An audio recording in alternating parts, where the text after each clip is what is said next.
In this video, we're going to talk about the fundamental theorem of calculus, which is a powerful extension of some of the ideas we've been talking about, and that'll allow us to take integrals much easier than summing up a number of rectangles like we've been doing.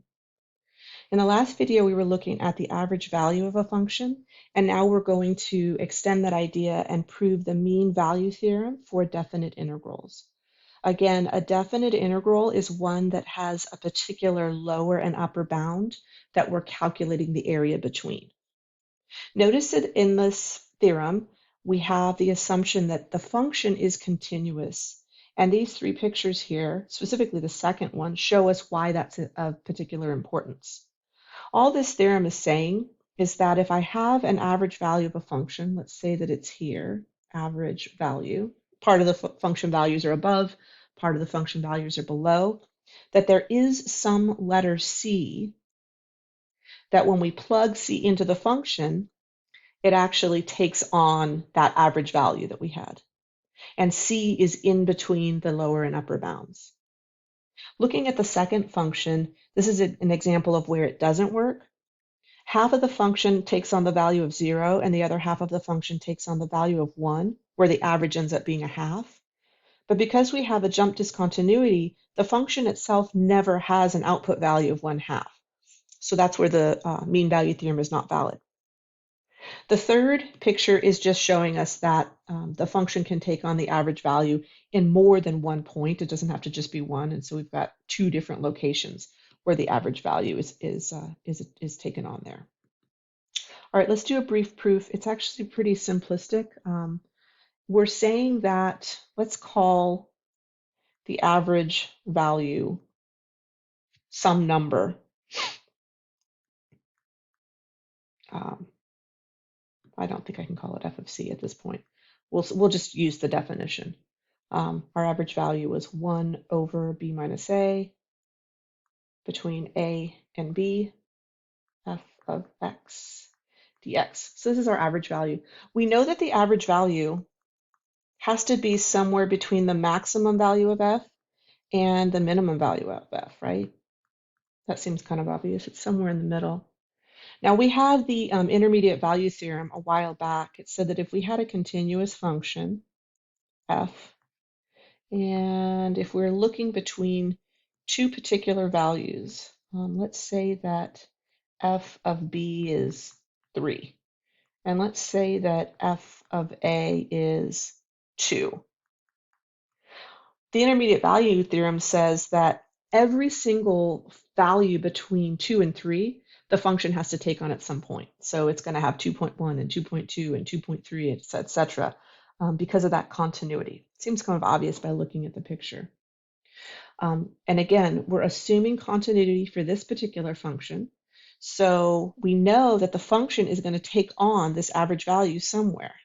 So f will equal the average value somewhere between A and B. So let's call that point C. So let's call that point C. So we're saying, all right, somewhere we've got an average value, C, and up here, f of c is going to be that average value. So then we'll say, all right, then f of c is equal to the average value, or, oops, I forgot the 1 over b minus a, integral from a to b of f of x dx. And c is in between b and a.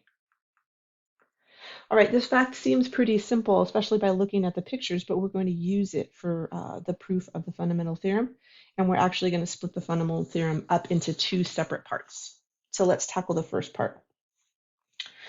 We are looking at a continuous function, and we're going to take capital F of x and we're going to define that as the area. In this case, we're saying that our function is f of t, and because we've got the t-axis, because we're taking x to be some particular point on the t-axis.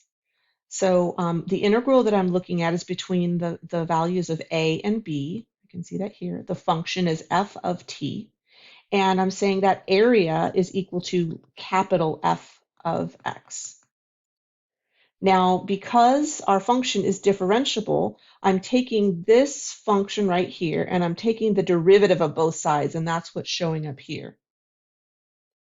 I took the derivative of the left, I put a ddx in front of the integral to say I'm taking the derivative, and the theorem says that we should actually get lowercase f of x, right?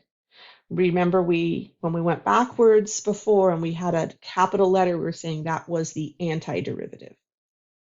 All right, so let's show this part.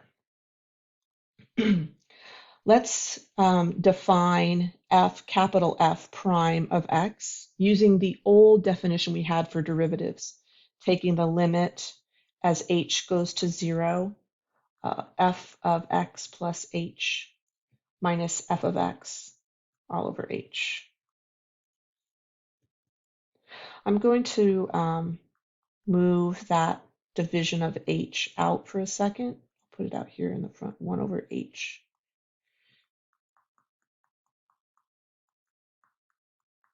Okay. And then I'm going to use the way that we defined derivatives over here, or sorry, the integral here.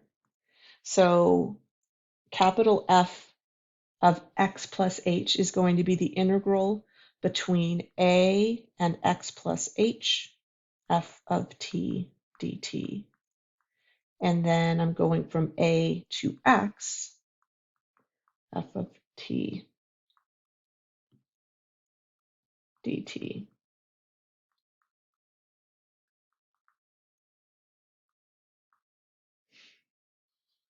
I don't need that line there. Okay, let me put brackets. Okay, that looks good.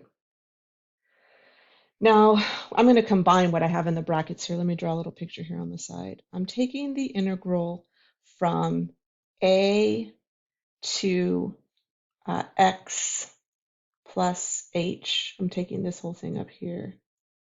It's positive.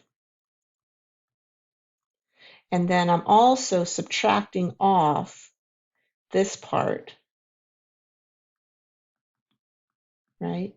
So what I'm going to do is say, okay, I'm just taking this. This is the result. I'm taking the integral from x to x plus h. So I'm going to combine what's in the brackets there.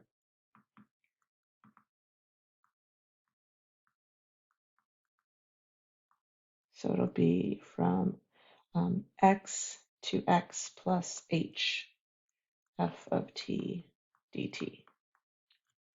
Okay. Now the mean value theorem, which we just showed, says that there exists a point C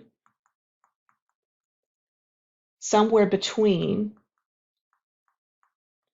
x and x plus h, where the function takes on the average value.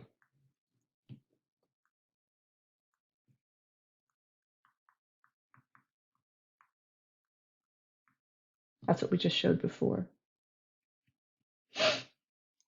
So by putting that in math, f of c equals, all right, and so now we're using this right here, and our average value is x plus h minus x,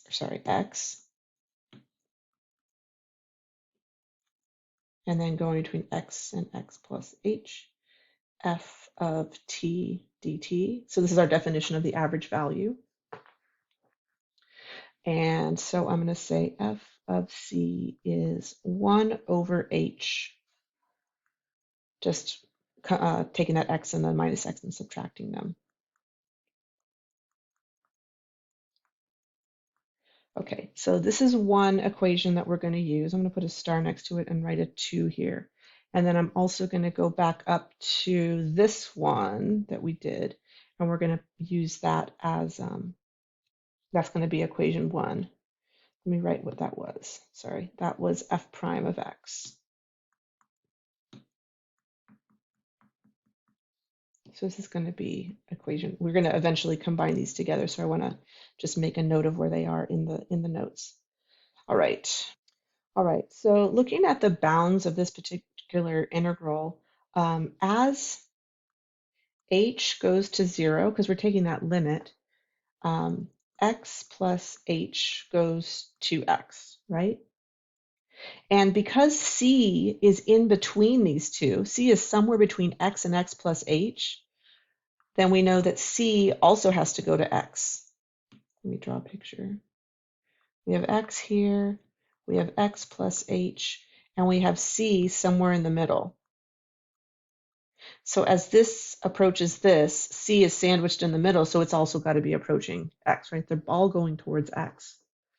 So therefore, the limit as h approaches 0 of f of c is going towards f of x. This is going to be our third equation. And now we'll put all of it together. Equation 1, back up here, we're saying that the derivative of capital F is that definition. So I'm going to, or that equation, I'll put that first.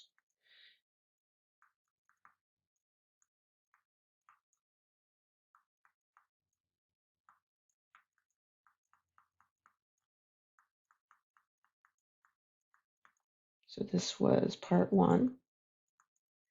And then part 2 said that f of c is actually equal to this whole part, which is this whole part. So we're saying that that's equal to the limit as h approaches 0 of f of c. And then part 3 said that f of the limit as h approaches 0 of f of c is f of x. So now we'll take this part and say, all right, well, that's equal to f of x. And we're done. Why is this important? It's important because it's saying that there is an antiderivative of lowercase f, and it has a name in particular. We're going to call it capital F. All right, I'm going to pause here and then continue with the second part.